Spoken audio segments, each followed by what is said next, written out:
A Moment of Madness by Thomas Hardy. 1. A wedding is arranged. Most people who knew Baptista Trewthen agreed that there was nothing in her to love, and nothing in her to hate. She did not seem to feel very strongly about anything. But still waters run deep, and nothing had yet happened to make her show what lay hidden inside her, like gold underground. Since her birth, she had lived on St. Maria's, an island off the southwest coast of England. Her father, a farmer, had spent a lot of money on sending her to school on the mainland.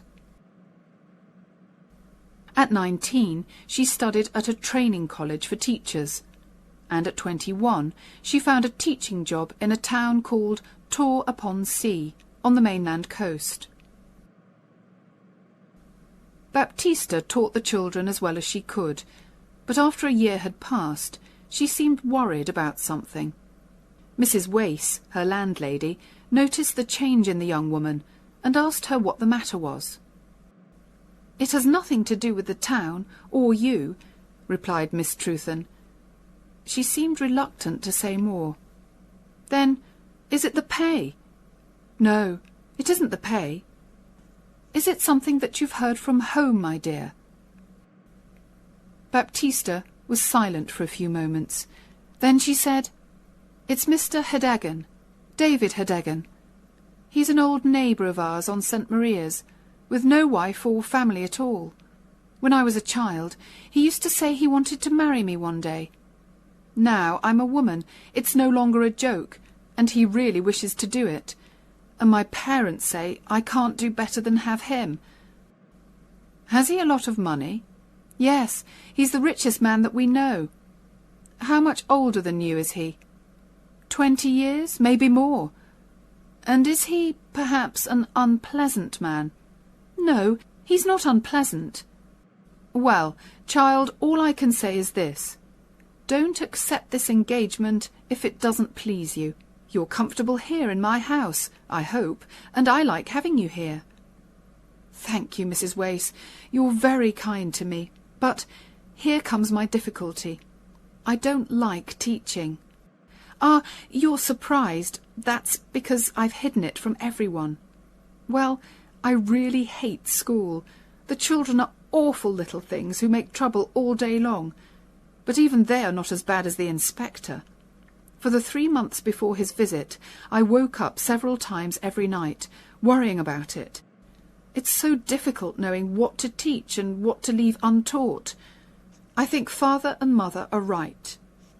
They say I'll never be a good teacher if I don't like the work, so I should marry Mr. Hedagan, and then I won't need to work.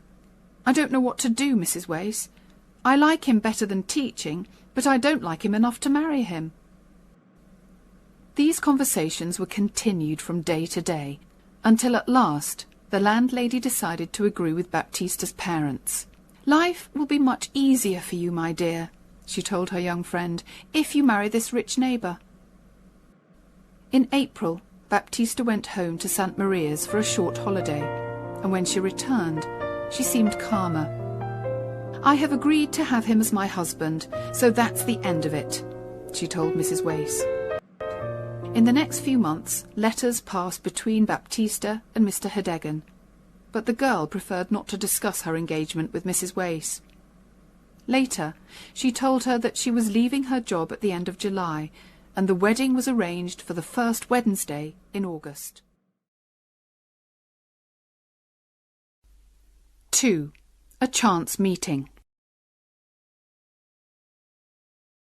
When the end of July arrived, Baptista was in no hurry to return home to the island.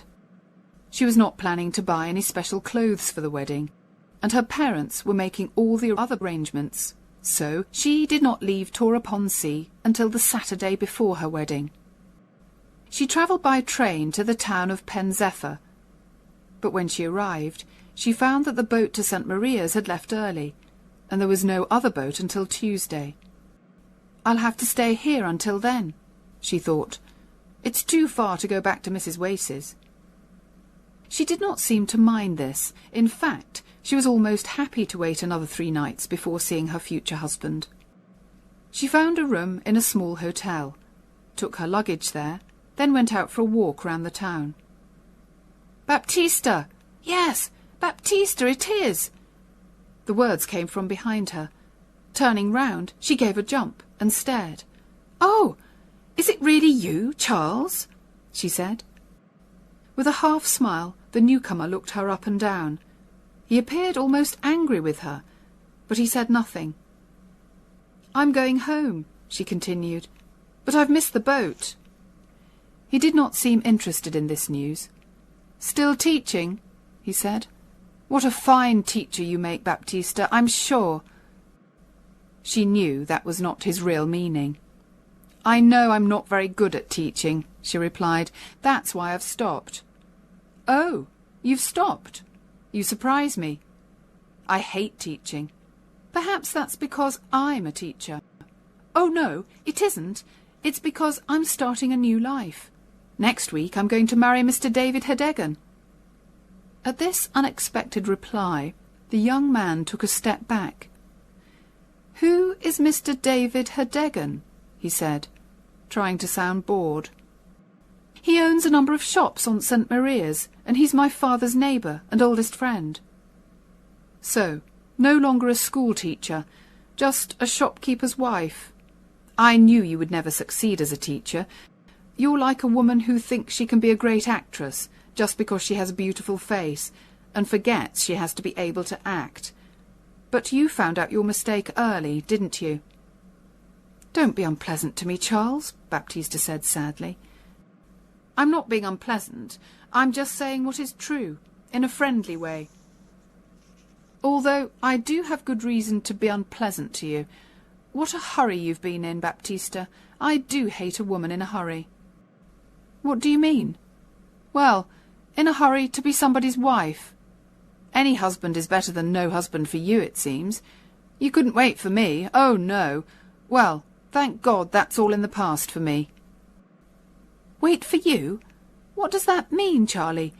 You never showed that you felt anything special for me." "Oh, really, Baptista, dear." "What I mean is, there was nothing that I could be sure of. I suppose you like me a little, but I didn't think you meant to make an honest engagement of it." "That's just it. You girls expect a man to talk about marrying after the first look. But I did mean to get engaged to you, you know." "But you never said so, and a woman can't wait for ever." "Baptista, I promise you that I was planning to ask you to marry me in 6 months' time."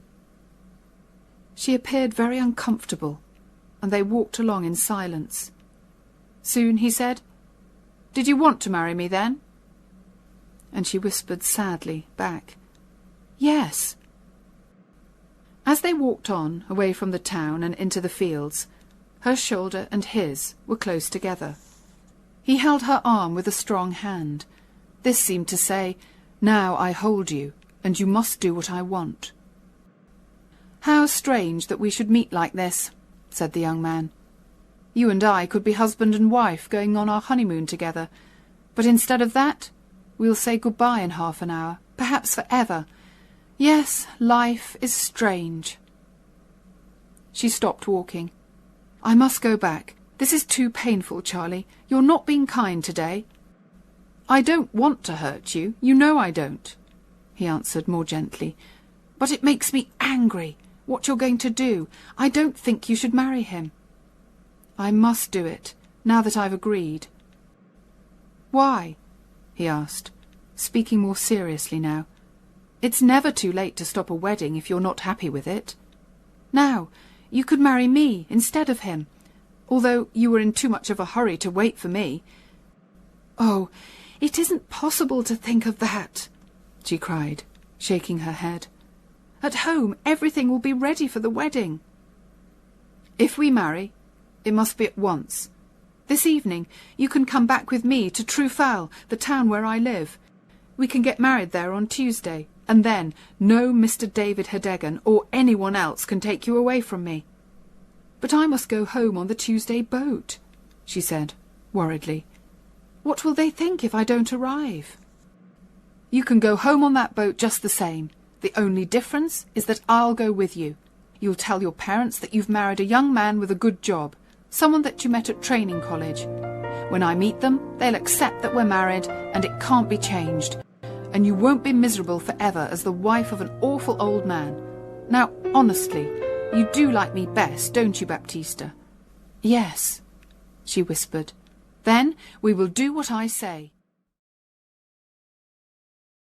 3. Baptista gets married.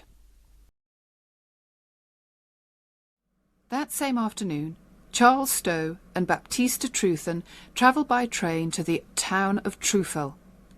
Charles was, surprisingly, very careful of appearances and found a room for Baptista in a different house from where he was staying. On Sunday, they went to church and then walked around the town. On Monday, Charles made the arrangements, and by 9 o'clock on Tuesday morning, they were husband and wife. For the first time in her life, Baptista had gone against her parents' wishes. She went cold with fear when she thought of their first meeting with her new husband. But she felt she had to tell them as soon as possible, and now the most important thing was to get home to St. Maria's. So, in a great hurry, they packed their bags and caught the train to Pen Zephyr.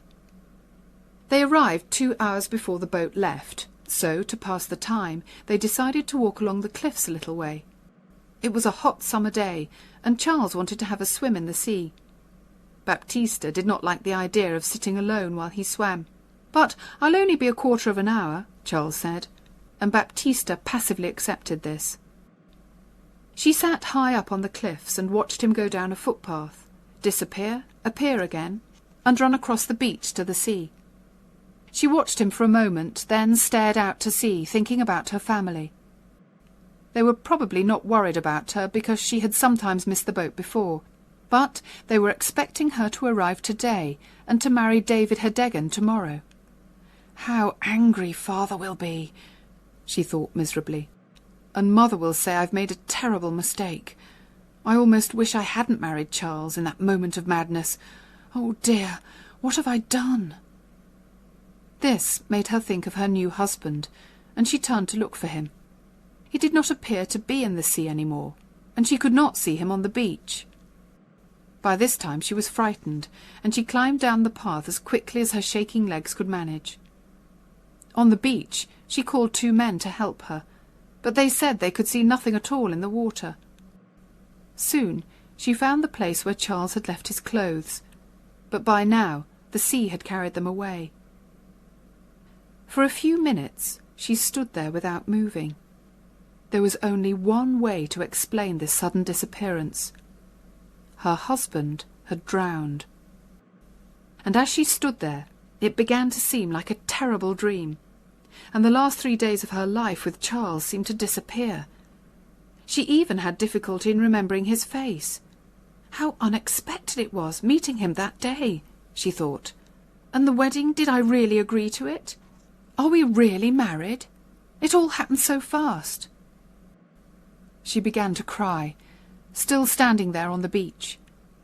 She did not know what to do, or even what to think. Finally, she remembered the boat, and catching the boat home seemed the easiest thing to do. So she walked to the station, arranged for someone to carry her luggage, and went down to the boat. She did all this automatically, in a kind of dream. Just before the boat left, she heard part of a conversation which made her sure that Charles was dead. One passenger said to another, "A man drowned here earlier today, you know. He swam out too far, they say. A stranger, I think. Some people in a boat saw him, but they couldn't get to him in time." The boat was a long way out to sea before Baptista realised that Mr. Hedegan was on the boat with her. She saw him walking towards her, and quickly took the wedding ring off her left hand. "I hope you're well, my dear," he said. He was a healthy, red-faced man of 55. "I wanted to come across to meet you. What bad luck that you missed the boat on Saturday." And Baptista had to agree, and smile, and make conversation. Mr. Hedegan had spoken to her before she was ready to say anything, Now the moment had passed. When the boat arrived, her parents were there to meet her. Her father walked home beside Mr. Hedegan, while her mother walked next to Baptista, talking all the time. "I'm so happy, my child," said Mrs. Trewthen in her loud, cheerful voice, "that you kept your promise to marry Mr. Hedegan. How busy we've been! But now things are all ready for the wedding, and a few friends and neighbours are coming in for supper this evening." Again, the moment for confessing had passed, and Baptista stayed silent. When they reached home, Mrs. Trewthen said, "Now, Baptista, hurry up to your room and take off your hat, then come downstairs. I must go to the kitchen." The young woman passively obeyed her mother's orders. The evening was a great success for all, except Baptista. She had no chance to tell her parents the news, and it was already much more difficult than it had been at first. By the end of the evening, when all the neighbours had left, she found herself alone in her bedroom again. She had come home with much to say, and had said none of it. She now realised that she was not brave enough to tell her story, and, as the clock struck midnight, she decided it should stay untold. Morning came, and when she thought of Charles, it was more with fear than with love. Her mother called from downstairs, "Baptista, time to get up. Mr. Hedegan will be at the church in 3/4 of an hour." Baptista got out of bed, looked out of the window, and took the easy way. She put her best clothes on, confessed nothing, and kept her promise to marry David Hedegan. 4. The honeymoon.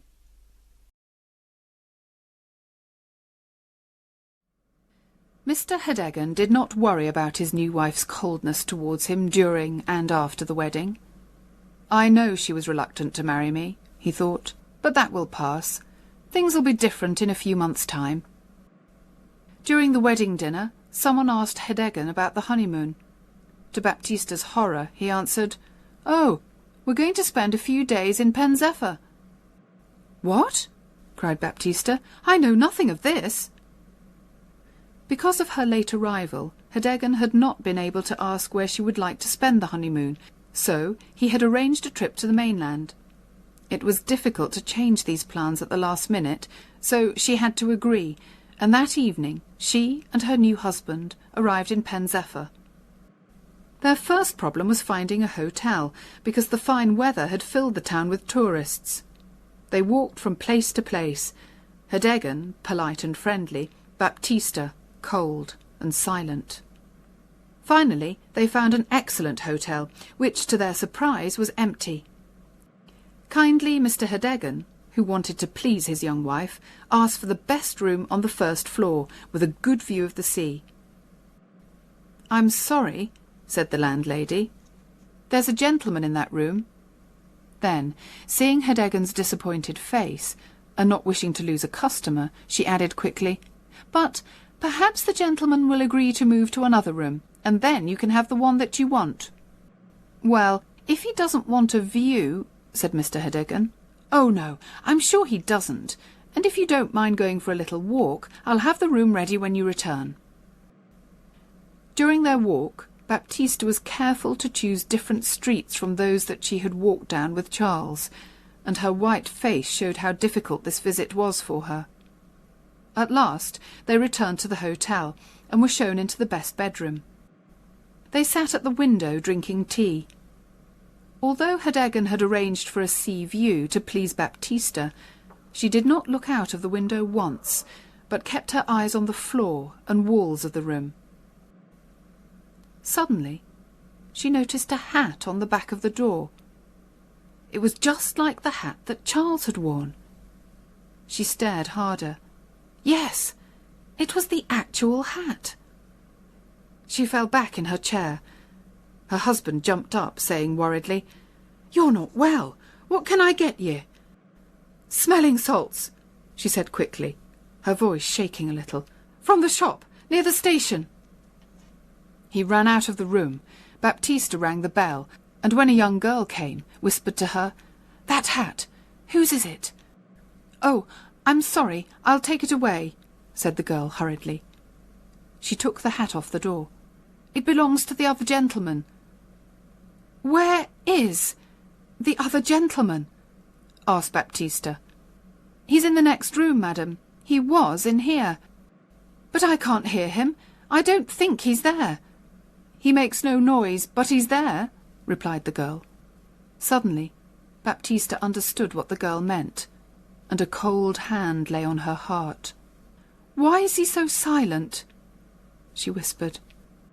"If I tell you, please don't say anything to the landlady," begged the girl, "or I'll lose my job. It's because he's dead. He's the young teacher who drowned yesterday. They brought his body here, and that's why there's nobody staying in the hotel. People don't like a dead body in the house. But we've changed the sheets and cleaned the room, madam." Just then, Hedegan arrived with the smelling salts, and the girl left the room. "Any better?" he asked Baptista. "I don't like the hotel," she cried. "We'll have to leave." For the first time, Hedegan spoke crossly to his wife. "Now that's enough, Baptista. First you want one thing, then another. It's cost me enough in money and words to get this fine room, and it's too much to expect me to find another hotel at this time of the evening. We'll stay quietly here tonight, do you hear, and find another place tomorrow." The young woman said no more. Her mind was cold with horror. That night she lay between the two men who she'd married. David Hedegan on one side, and, on the other side, through the bedroom wall, Charles Stow. 5. Secrets discovered. Mr. and Mrs. Hedegan both felt the honeymoon was not a success. They were happy to return to the island and start married life together in David Hedegan's large house. Baptista soon became as calm and passive as she had been before. She even smiled when neighbours called her Mrs. Hedegan, and she began to enjoy the comfortable life that a rich husband could offer her. She did nothing at all to stop people finding out about her first marriage to Charles Stow, although there was always a danger of that happening. One evening in September, when she was standing in her garden, a workman walked past along the road. He seemed to recognise her, and spoke to her in a friendly surprise. "What? Don't you know me?" he asked. "I'm afraid I don't," said Baptista. "I was your witness, madam. I was mending the church window when you and your young man came to get married. Don't you remember? The vicar called me to be a witness." Baptista looked quickly around. Hedegan was at the other end of the garden, but unluckily, just at that moment, he turned and walked towards the house. "Are you coming in, my dear?" he called out to Baptista. The workman stared at him. "That's not your—" he began. Then he saw Baptista's face and stopped. Baptista was unable to speak, and the workman began to realise that there was a little mystery here. "I've been unlucky since then," he continued, still staring at Baptista's white face. "It's hard finding enough work to buy food for my wife and myself. Perhaps you could help me, because I once helped you." Baptista gave him some money and hoped never to see him again. But he was cleverer than he looked. By asking questions on the island and the mainland, he soon realised that Baptista had married one man on Tuesday and another man on Wednesday. He visited her again 2 days later. "It was a mystery to me, madam," he said, when she opened the door, "but now I understand it all. I want to tell you, madam, that I'm not a man to make trouble between husband and wife, but I'm going to get back to the mainland again, and I need a little more money. If your old man finds out about your first husband, I'm sure he won't like it, will he?" She knew he was right, and paid him what he wanted. A week later, the workman sent his wife to ask for more money, and again Baptista paid. But when there was a fourth visit, she refused to pay, and shut the door in the man's surprised face. She knew she had to tell her husband everything. She liked him better now than she had done at first, and did not want to lose him. But her secret was no longer safe. She went to find him and said, David, I have something to tell you. Yes, my dear? He said, with a sigh. In the last week he had been less cheerful and had seemed worried about something. When they were both in the sitting-room, she said, David, perhaps you will hate me for this, but I must confess something that I've hidden from you. It happened before we were married, and it's about a lover. I don't mind. In fact, I was hoping it was more than that. Well, it was. I met my old lover by chance, and he asked me, and, well, I married him. We were coming here to tell you, but he drowned, and I said nothing about him, and then I married you, David, for peace and quietness. Now you'll be angry with me. I know you will. She spoke wildly, and expected her husband to shout and scream, but instead the old man jumped up and began to dance happily around the room. "Oh, wonderful!" he cried. "How lucky! My dear Baptista, I see a way out of my difficulty. Ha ha!" "What do you mean?" she asked, afraid he had gone mad. "Oh, my dear, I've got something to confess too. You see, I was very friendly with a woman in Pen Zephyr for many years. Very friendly, you could say, and in the end I married her just before she died. I kept it secret, but people here are beginning to talk, and I've got 4 big girls to think of." "Oh, David, 4 daughters?" she cried in horror. "That's right, my dear. I'm sorry to say they haven't been to school at all. I'd like to bring them to live here with us, and I thought by marrying a teacher I could get someone to teach them, all for nothing. What do you think, Baptista?" 4 grown girls always around the house, and I hate teaching. It kills me. But I must do it. I can see that. I am punished for that moment of madness. I really am. Here the conversation ended. The next day Baptista had to welcome her husband's daughters into her home. They were not good-looking or intelligent or even well-dressed, and poor Baptista could only look forward to years of hard work with them. She went about sighing miserably, with no hope for the future. But when Herdegen asked her a month later, "How do you like 'em now?" her answer was unexpected. "Much better than at first," she said. "I may like them very much one day." And so began a more pleasant time for Baptista Herdegen. She had discovered what kind, gentle girls these unwelcome daughters were. At first she felt sorry for them, then grew to like them, and from liking she grew to love them. In the end they brought her and her husband closer together. And so Baptista and David were able to put the past behind them and find unexpected happiness in their married life.